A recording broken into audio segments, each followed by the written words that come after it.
Hi! എല്ലാവർക്കും എൻ്റെ ഈ ചാനലിലേക്ക് സ്വാഗതം. ഇന്ന് ഞാൻ പറയാൻ പോകുന്നത് മേരിയുടെ കഥയാണ്.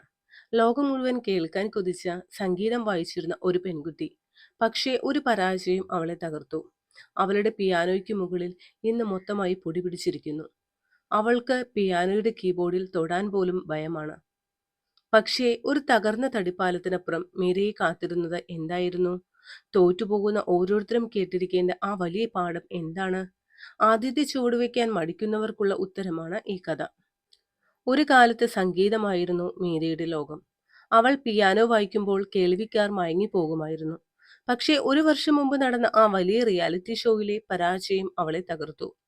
ജഡ്ജസുമാരുടെ കടുത്ത വിമർശനങ്ങളും സോഷ്യൽ മീഡിയയിലെ പരിഹാസങ്ങളും അവളെ സംഗീതത്തിൽ നിന്ന് അകറ്റി. അവൾ പിയാനോ മൂടി വെച്ചു. ഇന്ന് മീര ഒരു നിഴൽ മാത്രമാണ്.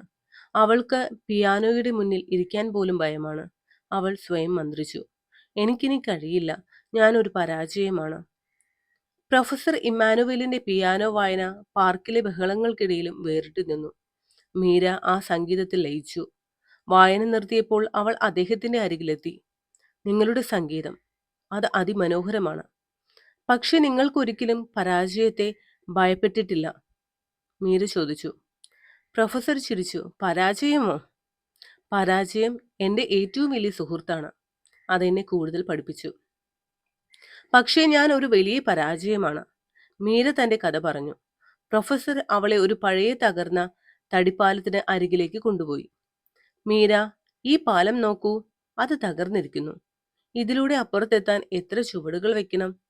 ആദ്യത്തെ ചുവട്, മീര പറഞ്ഞു. അതെ, ആദ്യത്തെ ചുവട് കഠിനമായിരിക്കും.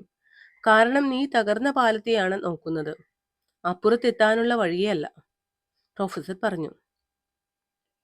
മീരയ്ക്ക് പേടിയായിരുന്നു. ഓരോ കീയും അമർത്തുമ്പോൾ പഴയ പരാജയത്തിന്റെ ഓർമ്മകൾ അവളെ വേട്ടയാടി. അവളുടെ കൈകൾ വിറച്ചു. അവൾ പിയാനോയിൽ നിന്ന് കൈയെടുത്തു. അപ്പോഴാണ് പ്രൊഫസറുടെ വാക്കുകൾ ഓർത്തത്. ആദ്യത്തെ ചുവട് കഠിനമായിരിക്കും, പക്ഷേ അത് നീ മനസ്സ് വെച്ചാൽ മാത്രം മതി. ബാക്കി ചുവടുകൾ നിന്നെ തേടി വരും. മീര വീണ്ടും ശ്രമിച്ചു. അവൾ ഒരു ചെറിയ ട്യൂൺ വായിക്കാൻ തുടങ്ങി. വിരലുകൾ തപ്പിത്തടഞ്ഞു. ഈണം തെറ്റിപ്പോയി. അവൾക്ക് കരച്ചിൽ വന്നു. പക്ഷെ അവൾ നിർത്തിയില്ല. വീണ്ടും വീണ്ടും ശ്രമിച്ചു. അവൾ ആ ഒരു ചെറിയ ട്യൂൺ പൂർത്തിയാക്കി. അത്രമാത്രം. പക്ഷേ ആ ഒരു ചുവട് അവളിൽ ഒരു വലിയ മാറ്റമുണ്ടാക്കി. അവൾ ഒരു പിയാനോ കലാകാരിയാണെന്ന് അവൾ വീണ്ടും തിരിച്ചറിഞ്ഞു. മീര ദിവസവും പരിശീലിച്ചു. ഓരോ തവണ തെറ്റുമ്പോഴും അവൾ പ്രൊഫസറുടെ വാക്കുകൾ ഓർത്തു. ആദ്യത്തെ ചുവട് കഠിനമായിരുന്നെങ്കിലും അത് അവൾക്ക് ശക്തി നൽകി. അവൾ വീണ്ടും സംഗീതത്തിന്റെ ലോകത്തേക്ക് തിരിച്ചെത്തി. ഇത്തവണ അവൾ ഭയത്തോടെയല്ല, ആത്മവിശ്വാസത്തോടെയാണ് പിയാനോ വായിച്ചത്. മീരയുടെ സംഗീതം കേൾക്കാൻ ആളുകൾ വീണ്ടും എത്തിത്തുടങ്ങി. അവൾ ഒരു ചെറിയ കച്ചേരി നടത്തി. ജഡ്ജസുമാർ അവളെ അഭിനന്ദിച്ചു. പ്രൊഫസർ ഇമ്മാനുവൽ സദസ്സിലിരുന്ന് പുഞ്ചിരിച്ചു. അദ്ദേഹം പറഞ്ഞു, മീര, നീ തകർന്ന പാലത്തിലൂടെ നടന്ന് അപ്പുറത്തെത്തിയിരിക്കുന്നു. നീ നിന്റെ ആദ്യത്തെ ചുവട് വെച്ചു. അതാണ് ഏറ്റവും വലിയ വിജയം.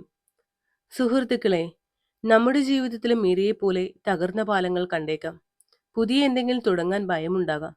എനിക്കിനി കഴിയില്ല എന്ന് മനസ്സ് മന്ത്രിച്ചേക്കാം. പക്ഷേ ഒന്ന് ഓർക്കുക, ആദ്യത്തെ ചുവട് കഠിനമായിരിക്കും. അതിന് നിങ്ങൾ മനസ്സുവെക്കാൻ തയ്യാറാണെങ്കിൽ ലോകം മുഴുവൻ നിങ്ങൾക്ക് മുന്നിൽ വഴിയൊരുക്കും.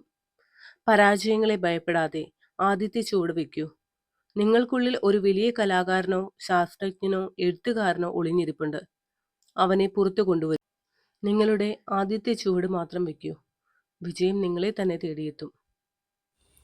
ഈ വീഡിയോ ഇഷ്ടമായെങ്കിൽ ലൈക്ക് ചെയ്യാനും ഷെയർ ചെയ്യാനും ചാനൽ സബ്സ്ക്രൈബ് ചെയ്യാനും മറക്കരുത്.